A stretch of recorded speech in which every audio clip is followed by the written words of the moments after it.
Welcome to Healing Generations, a podcast creating a dialogue uplifting the importance of healing, strengthening, and supporting our communities, and that addresses the disparities and inequities in communities of color. Healing Generations is brought to you by the Healing Generations Institute, a collaborative initiative of the National Compadres Network and the Brotherhood of Elders. Be sure to subscribe to stay up to date on our new releases. Welcome to the Healing Generations podcast. My name is Alejandro Berens-Osuna, and I will be one of your co-hosts for today's episode. You're currently tuning into the youth-led portion of the Healing Generations podcast, where today we will get to know a bit more and learn about a recently certified circle keeper from Salinas, who I'm very excited to interview today. I am joined by my co-host, Ariel Jimenez, and we'll be passing the palabra to him. Good morning, good afternoon, good evening, whatever time you're listening to us. Welcome to the Healing Generation podcast. So again, my name is Ariel Jimenez. Today, we actually have the honor and the privilege of sitting with one of our youth leaders, Diego Puga Escobar, who is from Salinas, California, graduated from Alisal High School. Shout out to Alisal. A lot of great people coming out of that high school and just that community in general. A little bit about our folk Diego. He is attending Cal Poly San Luis Obispo this upcoming fall. So congratulations, my brother. I know you're also connected to BHC, Building Healthy Communities in Salinas. And there's a lot of beautiful things that you bring to the table. I know you love talking to people, sharing medicine, whether it's from roundtable conversations to podcasts to speaking to panels to everything like that. So we're happy to have you. But I just wanted to just take a brief moment and say welcome. Hello. Super stoked to be here. I don't even know where to begin. Well, thank you. As mentioned, name is Diego Puga Escobar. 18 years old, just graduated. I'm living. I'm energetic. I have so much to say. Don't even know where to begin. Well, let's get started. So I know when we asked you to describe yourself in one word, you said enthusiastic. So for me, I love that. I know we're going to bring that high level energy, but let's just go ahead and get started. First question for you. For us, it's always important to do a conocimiento, to just really talk about who you are, where do you come from, who do you represent? So if you were to answer those questions, what would you say? You know, who are you? Who do you represent? Where do you come from? I feel like I'm just one of those people that are a part of multiple communities, man. Theater kid, hanging out with just anybody that I can have a conversation with. From the east side, bro. So there's that little aspect and little thing within me, you know what I mean? You know, you got to keep it alive no matter what. The enthusiasm just comes from just the energy that I have within inside of me, bro. I don't even know, man. It's insane. But BHC, shout out to them. They've helped me out in a lot. Started with them during the pandemic and made my way over to Joven Noble. I ended up getting practice and stuff. So it's super stoked. Thank you. Yeah, I mean, I had the honor of sitting in with you in that Círculo training. So that's where I got to know Diego, and we're right next to each other. Right next to each other. The whole training. It was a blessing. But no, yeah, you mentioned your work with BHC. So, and you said you met them through the pandemic. So I want to know, like, how was that like? Like, how long have you been with them? How long have you been connected? Obviously around 2-3 years now. But how did that first start? Like, where did you meet? How did you get pulled into that organization? It's super funny. So BHC has multiple organizations and they run different programs. One of the first things that I had no clue that they were a part of was Ciclovia, which is this event that's hosted here in our city. They basically open up a whole street, and I got invited by a buddy of mine to, you know, just volunteer. I was working at a boba shop during that time, and like my manager was like, not it. I tried just, you know, being in the meetings like while I was at work, and it wasn't working. I just wasn't able to multitask in that sense. And I completely dropped the ball. You know, I did not participate in the event. I didn't continue until the very last day of the actual event. So the pandemic occurred, and I ended up joining the organization now that's La Cosecha. And that's where I really like continued to work with BHC. And I was just like, hey, you guys also run Ciclovia? Like, let me come through and y'all need help? So I came on the last day. A bunch of people got pretty upset because I got a shirt. And like, those shirts are hard earned, you know what I mean? And I pulled up. I was like, hey, yo, let me get a shirt. Let me help out. Let me run some things. And I pulled up on the last day. I got to meet a lot of amazing people for the very first time. You know, it was during this whole virtual sense. But yeah, dude, it was 2-3 years ago. I just hopped in and I never left. But now, obviously, of course, going out of school, it's time to say goodbye, sadly. But not for long. Well, not forever, at least, right? I think once you're grounded and connected, you're connected for life in any aspect, right? I know a lot of people at BHC. I don't know too many people at La Cosecha, but I'm sure they have that similar vibe, that similar heart, that similar commitment. So I know for damn sure they're gonna stay connected with you. Follow-up question is you talked a little bit about work going on in the community. Is there one specific program that kind of speaks to your heart, whether it's Joven Noble, whether it's any other aspect of BHC or La Cosecha or anything else going on in your community that you want to highlight? One of the biggest things definitely is definitely going to be Cosecha, just because that is one of the groups that I started off with. And I really did take a lead role, making sure that, we're all having that connection with one another. But one of the biggest things that I've always been just kind of upset by is the lack of advertisement for certain programs that are offered, right? Because there's so many resources nowadays. And I feel like we're in a digital era where things should be publicized a lot more easier, and they're not. And that's one of the biggest things and super crucial, dude. Because, dude, imagine you have $1 million sitting right in front of you and no one tells you about that. What the heck? Because that's really what it is. There's millions of dollars being provided for your city, and they tell you, hey, it's your voice, it's the way you want to use it, but they don't really tell you how. And La Cosecha was very, it was youth orientated. It was very much within our school district and all the schools that were within our city. So we had schools from across the district. We're talking about Alisa High School, which is the high school I graduated from. We had from the new high school, Rancho San Juan, Alvarez, Salinas High, North Salinas. So schools all around the city with students, trying to uplift each other's voices. And publicize what's going on in our community and how is it that we can ensure that the money that's coming in is being used for us, because there's this thing called LCAP, which is where the money comes in, and that's literally, hey, I want the money being used in this category, or I want to use for this program. And, you realize that certain programs are funded a lot more than other programs. It's super obvious, and it's just kind of why? Yeah. No, yeah. I mean, I love the passion you talk about that, because on my old middle school, that was the issue where our district was millions of dollars in debt. So we had textbooks that were 40 years old that didn't match up to today's age. So it was a lot of protesting, walking out, making sure the money actually got to the students instead of whatever the hell they were spending the money on. But no, yeah, so I love the passion. It's the same passion that I have when I talk about, Joven Noble, NCN. And it's the passion that I have now when it comes toward being a circle keeper. I recently got to partake in being a circle keeper at Foothill this year with Christian and Frankie, who are also in the training. But I want to talk about your experience in the circle keeper training. How is that like? You obviously had a big role in it. I mean, you were one of the people I remember most from the circle keeper training. So how was that experience? What made you even want to become a circle keeper? How did you hear about it? It all goes back to La Cosecha. Gabriela Manso, our youth organizer, she's the one that really kept us all engaged. We started off obviously doing Joven Noble with her. She was our circle keeper.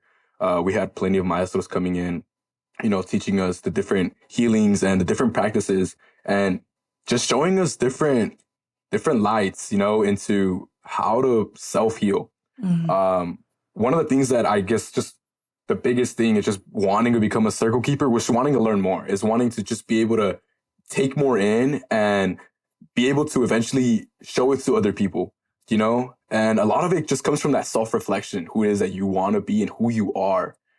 And just being in that space, being with all these people that, and I don't want to say it in a negative way, whereas a lot of us are lost in a way, Mm-hmm. It's a lot of the things that we were learning was something that it can be seen as common sense, but for most people, it's not common because it's not something that we're shown or taught.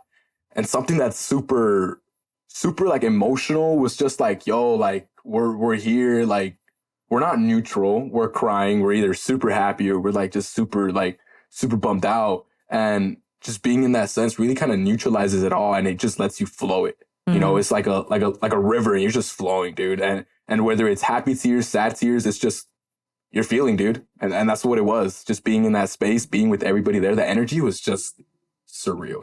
It was. Yeah. I'm glad that you mentioned some of those, because everybody, when they go through training, they go through different experiences and they gravitate to different teachings. And I'm glad that you said it, that it should be common knowledge for us to be able to soak in those teachings, to be able to really learn from our maestros and maestras in that way. But the reality is some of us got disconnected and some of us didn't receive those teachings for whatever reason. And, for me, one of the biggest teachings that stood out to me when I attended, and I'm talking about, I actually got trained in Salinas 10 years ago in 2011. So I was actually in BHC when they did the training, and that's how I snuck in. So when you say Salinas, say BHC, say all these teachings, it takes me back a decade ago. But one of the things in that training that really stood out to me was the concept of palabra and how important that was in all our relationships. So let me ask you, if you were to define palabra or even talk about what does palabra mean to you, what is it that you would say? It's the realest form of just not even just words, but the emotions that you attach to it. It's the purest form. It's just your palabra. It's your truth and it's real to you. We all have these different perspectives and these different ideologies, and it should be respected. But we sometimes forget that we're different. We're different in the sense that we're not the same. We may be on that same path, but we're honestly in a different route. And I'm not sure if that really makes sense, but when you say palabra, this is me, this is what I'm telling you. And whether you choose to believe it or not, I know that this is what it means to me, And it's just like that. It's just like that little punctuation at the end, palabra. And that's it. Like, people have to understand that, like, that's where it's at, right there. You're coming at it, you're being vulnerable, you're being open to whatever it is, the conversation that's going on. And the palabra is just, it's yours. And not only that, you're passing it on to somebody else. First you receive it, and then you pass it to somebody else. And you respect that. You respect that other people are respecting you too. And it's just that sense of just almost that belonging, because we're both different, but we both come together to show who we really are, to show that this is our palabra. I love that. I love the ending. That was my favorite part. I mean, I fully agree. It's always been one of my favorite teachings, palabra, especially just like what it means, being a person that keeps your word, having responsibility, being a good role model, don't do harm on yourself or others. And it's something that, I kind of have to remind myself of every day, even if it's just like one of the principles. Don't hurt yourself or others. Go eat something. Go drink water. Or keep in my responsibility. If I told my niece I was going to play Roblox with her tonight, damn well I'm going to go play Roblox with her tonight. That's what I promised her. And so, I mean, I fully agree. I always have loved that teaching because I feel like no matter who you are, no matter what culture you come from, you could always relate to what it means to be a person of your palabra. So I want to thank you for that. But going into more teachings that we have been taught, I mean, especially during the Circle Keeper training, we talked a lot about healing. And I mean, there were a lot of tears shed on the concept of healing. I mean, I know during the web activity, we were all crying and we were all just like a sobbing mess because, I mean, a lot of that hit us in a really deep place. I want to ask you, how do you define healing? Like, what does that mean to you? The great words of Maestro Roberto, it's just healing is a lifelong process. It's a journey with no set destination. And honestly, in that sense, I was like, yeah. Like, dude, that's super deep, like it's about the journey, not the destination. But now, like, I guess now just reflecting back on it, it's more so like a comforting sense too, knowing that just because you quote unquote heal that thing, that's not really true because there's going to be a lot of injuries along the way.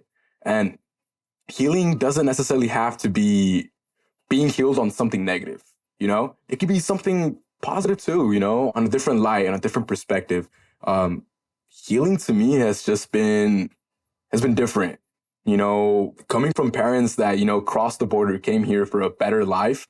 They expect you to be good, to be okay. And there's no worries for you. You have a roof above your head. You have blankets, you have clothes. And sometimes we forget that those are very materialistic things, you know? We forget that, yes, they do keep us safe and they do keep us here, but there's more in life than just, the clothes that you wear on your back and where you live. It's also how you treat other people and how you connect and that little footprint that you leave on somebody else, we don't really know how we truly make people feel, like I feel like we're not always 100% honest and how we tell others and how we feel.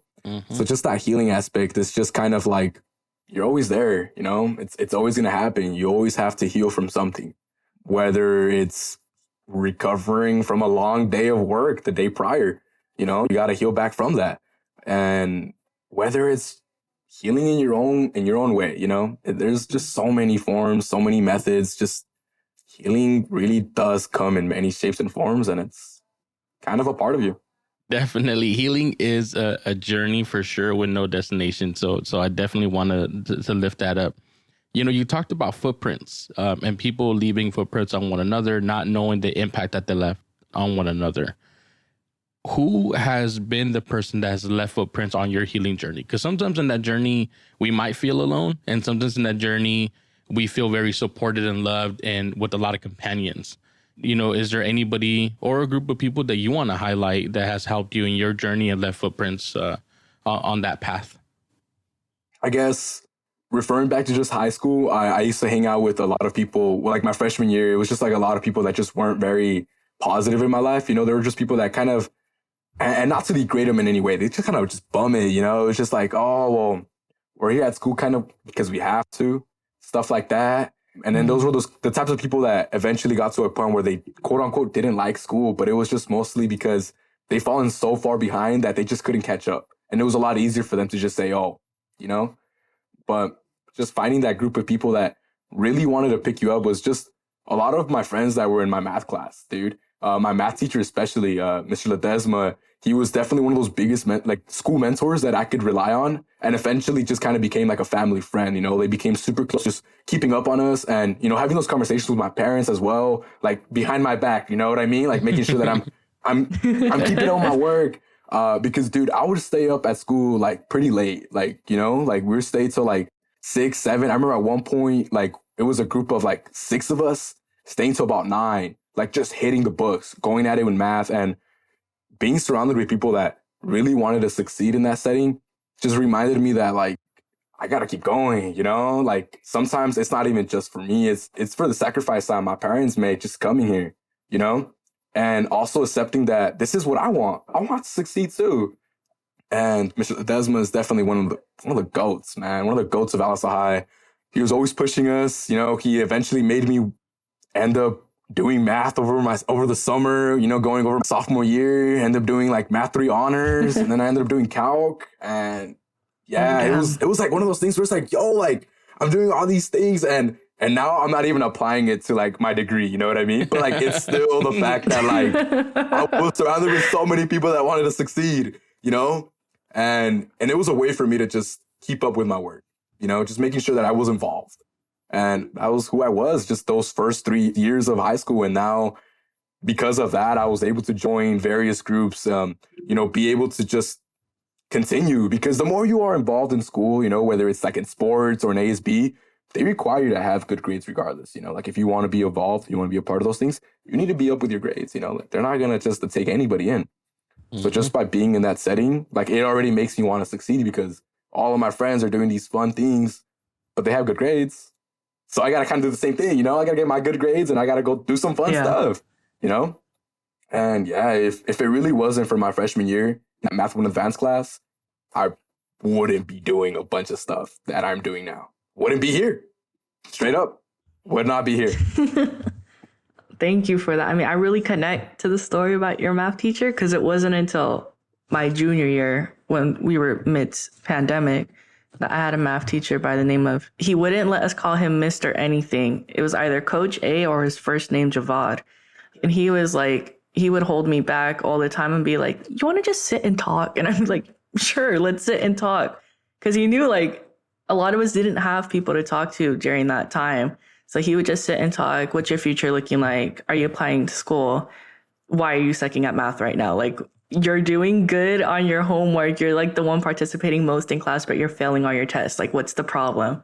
And so he kind of just really helped me, like, keep myself in check during that time. I was having freaking senioritis in my junior year. So he was definitely a big help for me. And, one thing he always told me about was like world issues, like what's happening in the world right now. Like, do you want to talk about it?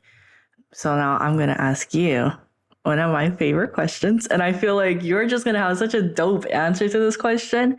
And it's, if you had a microphone and a stage, you're talking to everyone in the whole world, what is one issue you would like to bring up to light? Youth involvement. I feel like one thing that we don't realize is that there are more students than there are teachers. And that's kind of like an obvious thing, right? It's like, well, obvio, like obviously, like, it's like a 30-to-1 ratio, in your class. And it's the fact that we don't understand that that's how it is in the world too. There's more people than there are our politicians. And if we're able to teach from a young age that your voice matters and your voice like is something, then what's to say that it's not going to continue when you're older and you're advocating for whatever issues are going on in your community, right?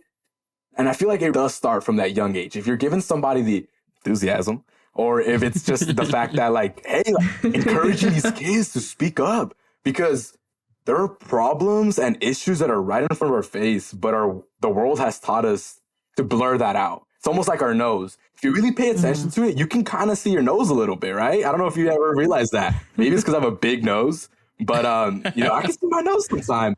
But I'm not saying my nose is a problem, but it really is like that sometimes. There's issues in front of us that we tend to ignore, and it's because the world has told us to just like, hey, that's not a problem, deal with it like personally or whatever. And that's not how it should be. If we were to teach our youth from a young age that you're able to rock the world, like rock it with kindness, you know what I mean? Make sure that people are being shown that what they say does matter. And that comes in many ways, because a lot of people are shown that their words hurt and that's what they use them for. There's a lot of hate. There's a lot of hate and a lot of negativity. And if we're able to just teach from the young age that like your voice matters and it's going to affect people, if you're able to shift that into a positive outtake, and a positive like just outlook, I would say we wouldn't have the issues we have today. You know what I mean? And I agree 100%. Sometimes we don't realize how much when we come together, we're able to make an impact. We have the numbers, we have the wisdom, we have the ancestral wisdom too, to carry us forward in a good way. So I'm glad that that's one of the issues that you would bring to light. I'm thinking about when I was younger and what allowed me to really develop my voice. And really that came through knowing that I had a sense of worth, that my words matter, what I had to say matter, and that I needed to speak up because my experience wasn't unique and that there was a lot of people that connect to it. But that didn't happen until I reached one of the fundamental teachings that Maestro Jerry talks about. And that was that I was sacred, and I was sacred just the way that I am. Right. So it wasn't until then that I was able to really speak my truth and realize how much power my words had. So if I had to ask you a question, when did you realize you were sacred? Or what does that word even mean to you? Sacred, just, I guess, starting that off first, answering that question, what does that mean to me, is just understanding that I'm here, I am in this moment, the fact that so much came, so much happened before I was even born that led me to be here, whether it was my parents meeting each other or their parents meeting each other, it all came together to this moment. And understanding that is like a reality, the sacredness to me is just realizing that you're in the moment. And I realized that I was sacred definitely my freshman year, having that teacher, Mr. Ledesma, coming to me and just like, hey, yo, like, first, I'm not going to lie, this guy was picking on me like 24/7 the first 2 weeks of class. I was just like, yo, what is this up with this guy? Like, I'm going to drop this class. You know what I mean? Like, I would say a word and he'd be like, hey, yo, Diego, like, come answer this question. I'm like, yo, everybody else is talking, dude. Like, what is up with you picking on me? But I didn't understand at that time that he saw something in me. He saw some potential that maybe other people weren't seeing at that time, And something else, like, it's just like, now that I'm thinking about it, is that kind of happened throughout school. I was kind of that kid that was like picked on the most by the teachers because I was the talkative, like the most talkative kid. And now realizing it is because I was the most talkative kid. And if I was the one to get shut up, that means everybody else was shut up. Now that I'm seeing it, you know what I mean? Like if you go for the big guy first, then all the little guys are going to be scared. Yeah. And I didn't think about it like that in a way where, yo, I'm the loudest one in the room. If you shut up the loudest one in the room, then like I guess other people would be a little quiet too, right? And that sacredness now is just like, yo, like my voice got power. My voice can shake some grounds. I'm pretty loud. I'm pretty rowdy. You know what I mean? But yeah, no, it was just that fact that just sacredness is just, yo, I'm here. I'm in this moment. And I got to take advantage of it. I love that. I love when you talk about your loud voice because it reminds me of my dad in the nicest way possible. Like I'm not bashing on my dad, but I mean, I always will say that once he found his voice, he never let anyone take it away. And I guess that really reminds me of you. And it also reminds me of my culture being a Chicano because, you know, we've had our voice silenced for hundreds and hundreds of years. And for a long time, our history wasn't even in the history books. And then now in Arizona, it's banned completely. You can't even teach Chicano studies. So I'm very passionate about my culture as a Chicano just because I feel like it's a big part of who I am. So I want to ask you, like, how do you identify culturally? Chicano straight up, you know what I mean? I mean, I'm working on getting my Mexican passport, so I'm working on that right now. I got to go to San Jose and like get some paperwork filled out eventually, you know what I mean? Something that my parents have been bringing up all the time. You know, it's like that little sad conversation where it's like, hey, yo, y'all hear that? Speaking of my mom, she just decides to pull up. Always on my phone. But no, like, you know, it's that one conversation that you have with your parents where it's like, oh, like, mijo, like, I'm eventually gonna die and stuff. And it's just like, yo, like, you're young, dude. Like, you're not dying anytime soon, you know? The whole, but I ¿qué mean, vas a hacer that, cuando no estoy aquí? Exactly, dude. It's just like, what? Like, but it really is that, like, just, I guess, that conversation now. And I'm pretty sure my brother probably had it when he turned 18. It was just like, yo, like, you're 18. You got to step up in a way. And it's that conversation where it's true, though. You know what I mean? Like, they are, the way they like to say is, like, they want us to go attend their funeral and not the other way around. You know what I mean? And it's just like, yo, like, chill. Like, I'm going to start crying. But, no, yeah, it's just, like, they tell us, like, yo, make sure you get your paperwork set because they want to make sure that the terranos come to us and stuff. And, you know, like, you can't do that without, like, a Mexican passport. You know what I mean? So it's just like, I love that answer because, you know, part of culture is not only where you come from and where your roots are, but it's all aspects of it. It's your mom, you know, with love saying, what are you going to do when I'm not here? And when my mom asked me that, my first thing was, well, voy a llorar. I'm going to cry. Like, before I do anything else, I'm going to cry. Like, can we not talk about that until it happens? But I think that's all the part of the cultura is people taking care of each other and saying, hey, in community, we're going to be here for one another. But also, I want to give you all of the love and the teaching. So when I'm not here, you could carry it forward in a good way. But, you know, the other part is, I'm going to shout out, you got the flag in the back. You got the jersey on. Arriba las Chivas. That's 100% me. I hope people don't set trip on here, but that was part of my cultura too. You know, my grandpa knew Sunday mornings, íbamos a mirar el juego. You know, part of my culture was that when we came here from Mexico, we had to keep, you know, ties to our homeland. So all of that. And there's a lot of beautiful things in between, the music, the food, todo eso. But when you think about your culture specifically, what makes you most proud about your culture? I want to answer this in two ways. One is more so because I'm going to a mostly white school, you know, like that's like kind of scary because like raza is like, it's going to be very limited, you know? So for me to be able to cultivate as much as I can here and be able to take that out there is going to be extremely important to me. I hear a lot of people, a lot of my friends, they said this one thing that kind of really upset, like it really triggered me in a way where it was like, oh yeah, I don't want to go to that school because there's so much white people. Yo, well then let's go and we'll make it less white people, you know? More raza to add to the more raza to add to the data collection, you know what I mean? But that was one of the number one reasons why I really wanted to go to Cal Poly was because if I'm able to thrive there where there's so many white people, just as I did here in my community with my raza supporting me, then what exactly are the odds for me going out of Cal Poly, where it's a mostly white dominated school, and me not to succeed? If I'm able to succeed there, I'm able to succeed anywhere.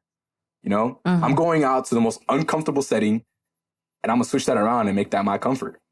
You know, and adding on with the just my culture and my people where I set my ground it's super funny.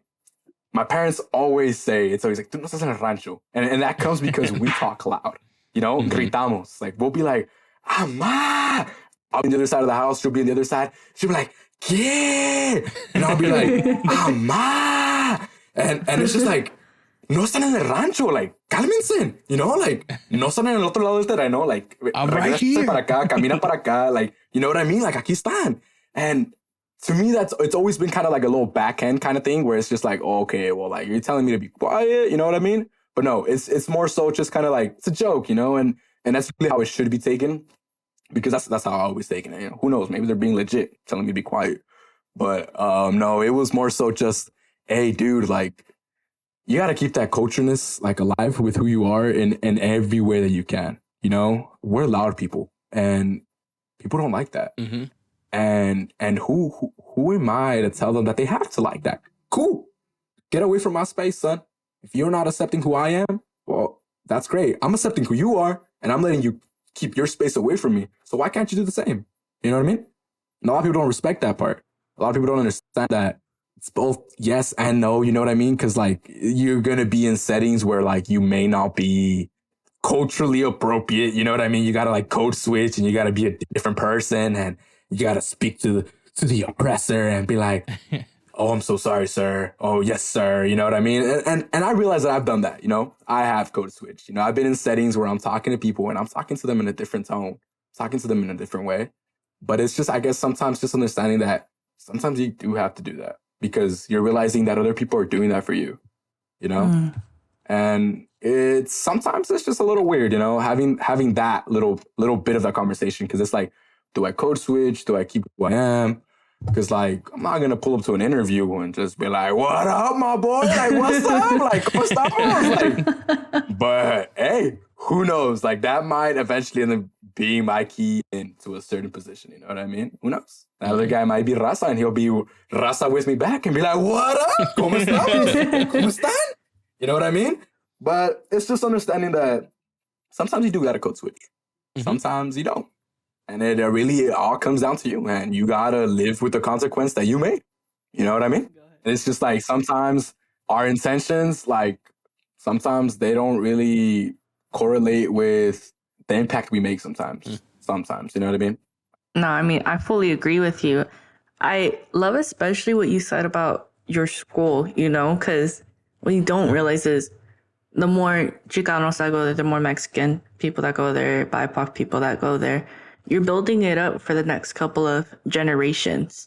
And, you know, maybe my niece one day is going to want to go there, and I'll feel comfortable with her going there, knowing that she's going to have people that look like her, that speak the same languages as her, that have that same culture identity as her. So you're really building up that next generational blessing without even probably realizing it. And, you know, it's important that us, as we get older, because, I mean, it feels like, I mean, I still feel like a kid 90% of the time. But I keep getting told, like, what do you want to give to the next generation? Like, what blessing do you want to give? And I'm like, oh my gosh, what blessing are you giving me first? Like, hold on, I'm still growing up. So saying that, ironically, my next question for you is, what blessing if you had one blessing that you want to give to the next generation, what is it that you're hoping to give? Ironically, you know, it really is letting the future generation know that their voice is going to go a long way. You know, it's those echoes that stay. You know, it's those echoes that other people hear.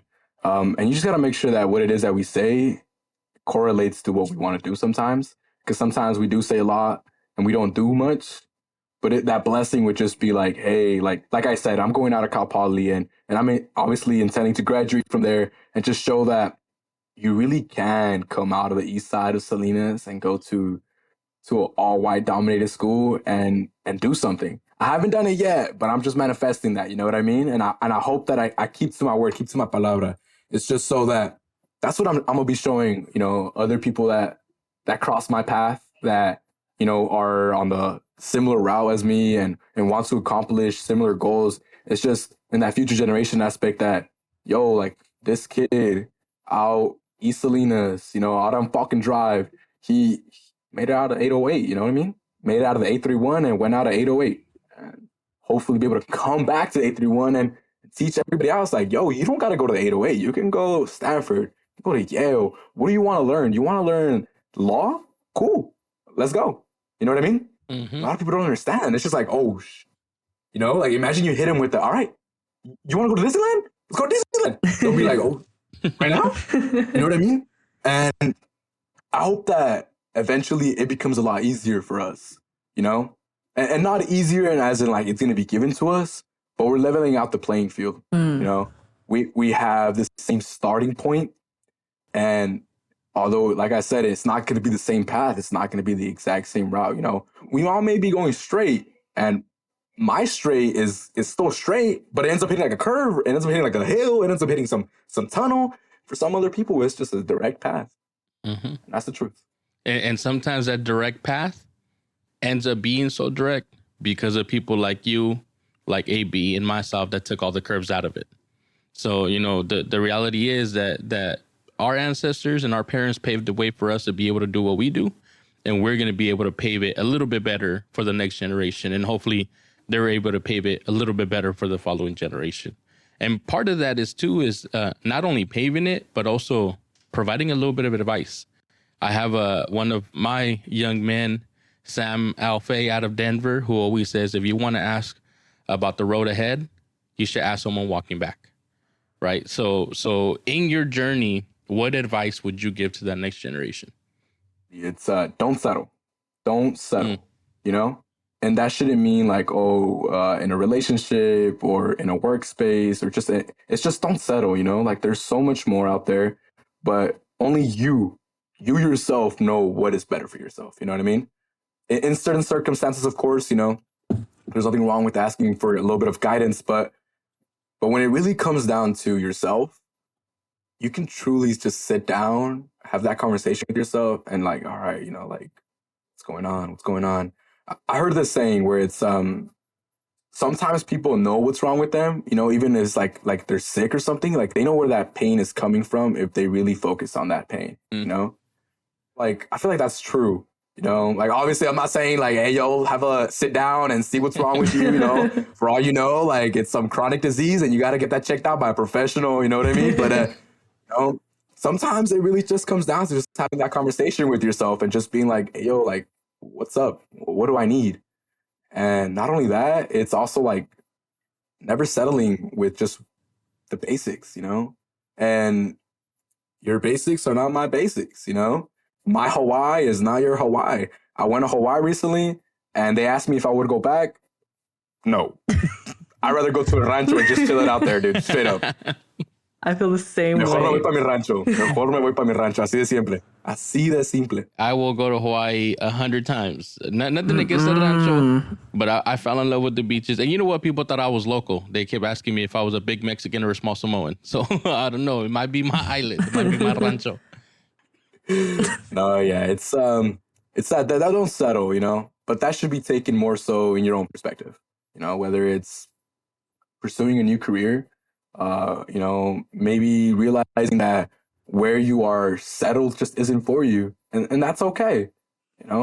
Sometimes we realize that we have to be selfish sometimes. We really do have to choose ourselves. And with that comes a lot of consequences, but we have to be the people that live with them. We can't put that blame on other people. We can't say it's you, when in reality it's me, Like they say, you're pointing one finger out. They got, what is that, 3 more pointing back at you? They say? That's true. One of the things that I do definitely appreciate about this conversation is the whole not settling part. Because a lot of being Chicano was not settling for what the systems were supposed to provide. Not settling for the lack of education within our communities and having to do the LA walkouts, right? Half of it was not being happy with the separation of families happening at the borders and what is it that we could do to help out our Latino communities from all origins, Guatemala, El Salvador, Nicaragua, everywhere. So I think part of it was not settling on all aspects of life. So I appreciate you bringing that up, because I think that's a great advice for the next generation. Their struggle is definitely going to be different than our struggle. And it's definitely going to be different than the struggle our parents went to and our grandparents. But it doesn't mean that we stop fighting. It doesn't mean that we settle. It doesn't mean that we say, well, we don't have it as hard as a different generation, so I guess it's not as bad. No, it's saying we still deserve better. And until we get what we deserve, you're not going to stop hearing from us. But as we, finish up this conversation, is there any closing remarks? First, I'll pass it over to Diego, and then I'll pass it over to Alejandro. Any closing remarks, anything that you want to mention that maybe we haven't touched on, or anything that you want to reiterate that you already said, but you want to emphasize it? I think I said it briefly.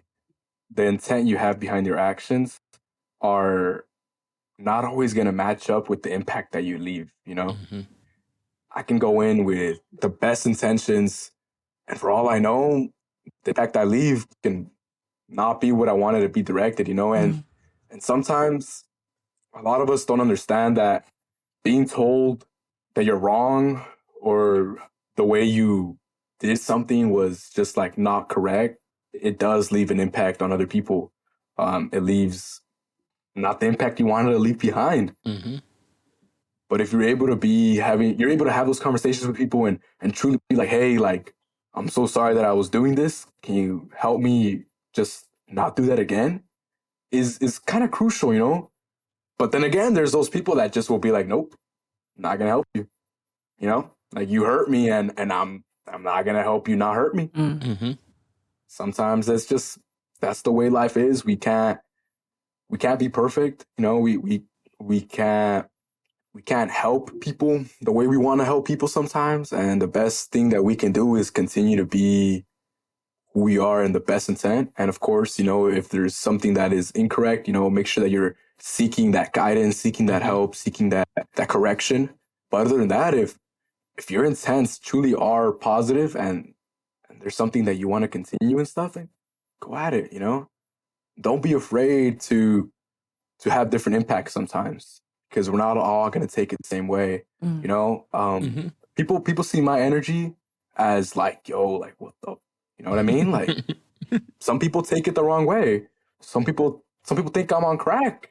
Some people think I'm like, yo, like, this little dopey is up and down, bouncing off the walls. And like, I'm going to bring myself to every room that I can and be 100% me, with the understanding that other people are not going to see it the same way. Mm-hmm. And if I'm able to continue that, but still, of course, accepting that there may be some wrong, and you're able to continue that, then do that, But don't be afraid to be wrong. Mm-hmm. Because for all we know, we've been wrong this whole time. Who knows? We will never know. And I think, impact works both ways. I had recently one of the fellows here say that I let the impact without even knowing it. In our circles, I brought food, took him out of class. We sat in circle for like 5 months. So when he told me he let the impact, I thought he was going to mention one of the instances in circle. And he was like, no. He's like, that one time I was walking home, the sun was beating down on me, and you texted me saying, hey, I just saw you on the side of the road. You need a ride home? And it was 2 blocks. It was literally just 2 lights. And he said, on that day, I was having the worst day ever. Boys left me, got sent home, da-da-da-da-da-da. He's like, that little 2-block ride left the biggest impact. I thought he was talking about one of the other instances, right? But sometimes we don't know the impact that we leave on people, both negative or positive. It could be a simple favor. It could be a good morning, how you doing? It could be anything. And we don't know how that person's journey was before they encountered us. And maybe our interaction, our little smile, our little high five, our little, hey, nice shirt, our little arriba las chivas, whatever it is, might have just brought that smile, lined up that heart, lined up that baggage. And we don't know our impact. AB, anything that you want to close us out with today? I just want to say thank you. I'm really appreciative of, it was the second to last day of the training. I was like, you want to be on the podcast? You're like, yeah, when?